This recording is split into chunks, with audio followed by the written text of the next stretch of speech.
સૌને નમસ્કાર અને સૌને ખૂબ અભિનંદન એટલા જ માટે કે અજયભાઈના નેતૃત્વમાં આખું ગામ જાગૃત થઈ ગયું ને આખું ગામ એક થઈ ગયું. પ્રશ્ન કચરાના નિકાલનો નથી, તમે સમજો, માત્ર પ્રશ્ન કચરાના નિકાલનો નથી. તમને જેને કચરો નાખ્યો ને એ તમને ઢંઢોળવા માંગતું હતું કે કાંકરિયા ગામ સૂતું છે કે જાગતું છે, કાંકરિયા ગામના લોકો સૂતા છે કે જાગતા છે, કાંકરિયા ગામના સરપંચ જાગતા છે કે સૂતા છે, આજુબાજુના આગેવાનો અમારા જેવા જાગતા છે તે સૂતા છે. એના માટે આપણને એક તક આપી અને એ પ્રશ્નના માટે આજે નિકાલ માટે આપણે સૌ ઉપસ્થિત થયા. પ્રશ્નના નિરાકરણ માટે ઉપસ્થિત તમામ આગેવાનો, પોલીસ તો દેખાતા નથી પણ પોલીસના એક મિત્ર સાથે જ છે આપણી, બાકી અમે જતા એટલે પોલીસ જ બહુ બધી હોય. પરંતુ હવે ધીમે ધીમે આદિવાસી સમાજના પ્રશ્નના નિરાકરણ માટે મહુવા પોલીસ સમજી ગઈ છે કે આપણે શું કરવા માંગીએ છીએ. મારે ખાલી પોલીસને એક જ પ્રશ્ન છે કે જ્યારે શૈલેષભાઈ પર દાંતરડાથી વાર કરેલો એમને અસામાજિક તત્વોએ એક નાની વાતમાં એમના પર જીવલેણ હુમલો કરેલો, ત્યારે તમારે 302 કરવાની જરૂર હતી. ભાઈ તમારી બેન પર કા 302 કરવાના હતા? જીવલેણ હુમલો કર્યો પછી એ પીઆઈ આદિવાસી સમાજની દુહાઈ આપતો તો મેં બી આદિવાસી છું, પણ તમે આદિવાસી છે પણ સરકારના પીઠું છે એવા અમને આદિવાસીની જરૂર નથી. જ્યારે 2 જણને પકડવાના હતા ત્યારે અમે અજયભાઈ એલાન કરેલું હતું કે તમારા પોલીસ સ્ટેશનનો ઘેરાવો કરું.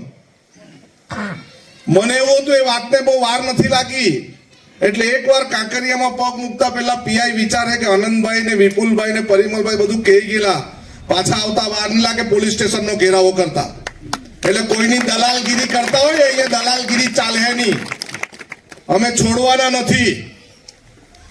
રોજ તમે કેટલા દારૂવાળા પાસે પૈસા લો, રોજ તમે કેટલી ગાડી પાસ કરાવો, રોજ તમે ભંગારવાળા પાસે કેટલા પૈસા લો, રોજ તમે જુગાર રમાડે એની પાસે કેટલા પૈસા લો, તમે ચકલી બોપલી રમાડે એની પાસે કેટલા પૈસા લો, અમને બધું ખબર છે.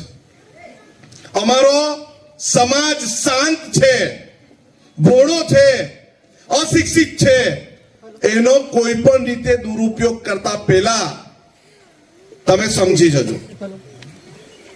ભારત દેશના સંવિધાનમાં કલમ નંબર 244(13) ક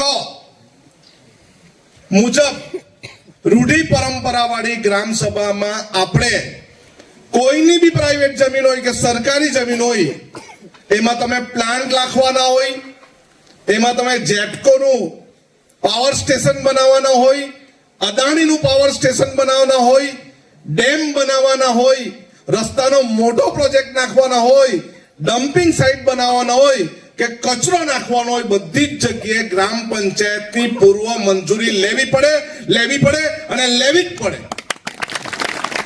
અને જેની જમીન છે તેમ કે મારી જમીનમાં મેં જે કરું કે તે કરું, ભાઈ તો તારી જમીન અહીંથી લઈ જા, મારા ગામમાં તારી જમીન લઈ જા.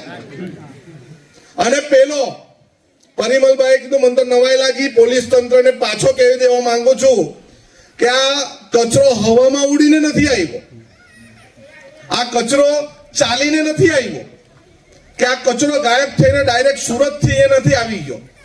આ સીડી ટ્રાન્સપોર્ટ કંપની એજન્સી દ્વારા કોઈ, શું નામ છે એમનું, લક્ષ્મણભાઈ નામના વ્યક્તિ અહીંયા લાવ્યા છે, એનું પણ FIR માં નામ લખવું જ પડશે. અને સુરત મહાનગરપાલિકાને પણ અમે પત્ર લખીએ જ છે કે આ જે એજન્સીને તમે 200 કરોડનું કામ આપેલું, એ એજન્સીએ કાંકરિયા ગામના લોકો, આજુબાજુના ગામના લોકો અને અહીંથી બિલકુલ મારો બાજુમાં જ મત વિસ્તાર છે જોગવાડ, એના લોકોના સ્વાસ્થ્ય હાથે ચેડા કરવાનું કામ કર્યું છે. એ કામ અને જાહેરમાં ગંદકી કરવાનું કામ કર્યું છે. એ કામ કરનાર વ્યક્તિને તમારે ફરિયાદમાં નામ દાખલ કરવું જ પડે. અને જો નામ નહીં દાખલ કરશે તો આ બહેનો ને આ બધા જ આગેવાનોની સાથે ફરી એકવાર પોલીસ સ્ટેશન ઘેરતા અમને વાર નહીં લાગે. ઘેરવું ને એટલે આપણે ઘેરવા તૈયાર છે. અને આપણે મહુવા ને અંબિકામાં બતાવવાનું છે અમે સુરત જિલ્લામાં રહીએ છીએ ખરા, પરંતુ તમારો કચરો ખાવા માટે નથી, તમારા પ્રદૂષણ માટે નથી.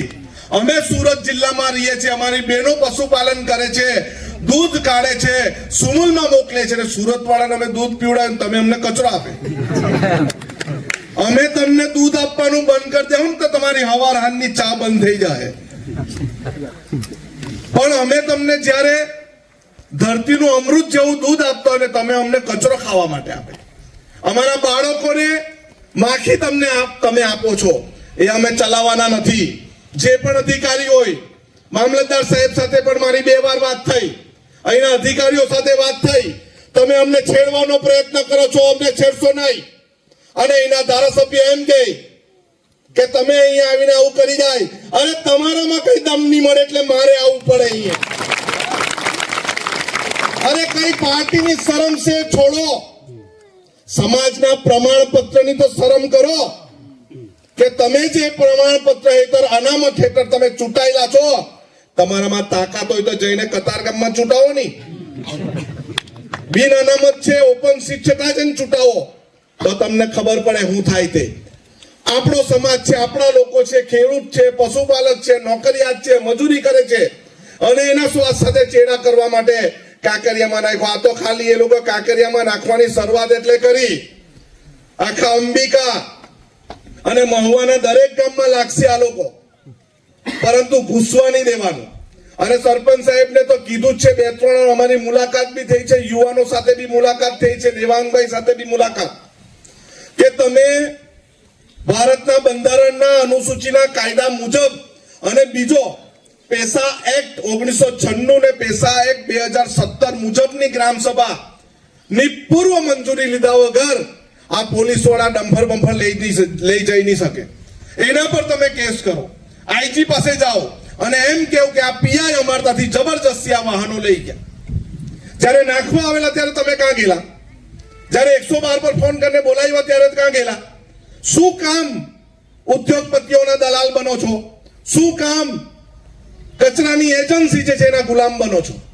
આપણે બ્લેક લિસ્ટ માટે પણ અહીંયાથી જાહેર કરીએ છીએ. અને આવનારા દિવસમાં પેલા ભાઈનું નામ જો નહીં લખ્યું, જેને અહીં ડમ્પ કર્યો છે કચરો, એનું નામ જો દાખલ નહીં કર્યું તો અમે ફરી પાછા પોલીસ સ્ટેશનનો ઘેરાવો કરશું ને? કરશું ને? હાથ ઊંચો કરીને કેવું બધા કરશું ને?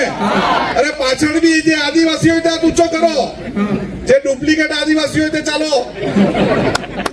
આપણે હાચા કાપી છે, આપણને જૂઠાની જરૂર નથી. આપણે આપણું કામ સંવિધાનના દાયરામાં રહીને ગાંધી ચિંધ્યા માર્ગે કરવાનું છે.